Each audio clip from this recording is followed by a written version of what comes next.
ஏற்கனவே இருக்கிற கூட்டணியை பத்தி கொஞ்சம் நீங்க தெரிஞ்சுக்கணும் இல்லையா? இந்த காங்கிரஸ் திமுக கூட்டணி இருக்கே, அதுல காங்கிரஸ் மட்டுமே 5-6 முறைக்கு மேல இங்க ஆட்சியில இருந்தாங்க. அந்த கூட்டணியில இருந்த ஒரு தலைவர் மக்களை மட்டும் ஏமாத்தல, அவங்களோட தலைவரையே வெட்ட வெளிச்சமா எப்படி ஏமாத்தினார்னு உலகமே பார்த்து கை கட்டி சிரிச்சது.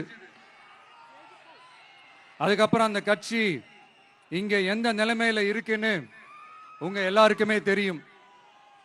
திமுகவும் 2-3 முறைக்கு மேல ஆட்சியில இருந்தாங்க. இப்போ ரெண்டும் கூட்டணி, பேருக்கு தான் கூட்டணி. ஆனா திமுகவும் காங்கிரசும் கூட்டணின்னு சொல்லிக்கிட்டே சில தொகுதிகளில் ஒருத்தரை எதிர்த்து நிக்கிறாங்க. தமிழ்நாட்டிலையும் திமுக காங்கிரஸ் குழப்ப அணியா தான் இருக்குது. புதுச்சேரியிலையும் அதே மாதிரி குழம்பி போன அணியா தான் இருக்குது.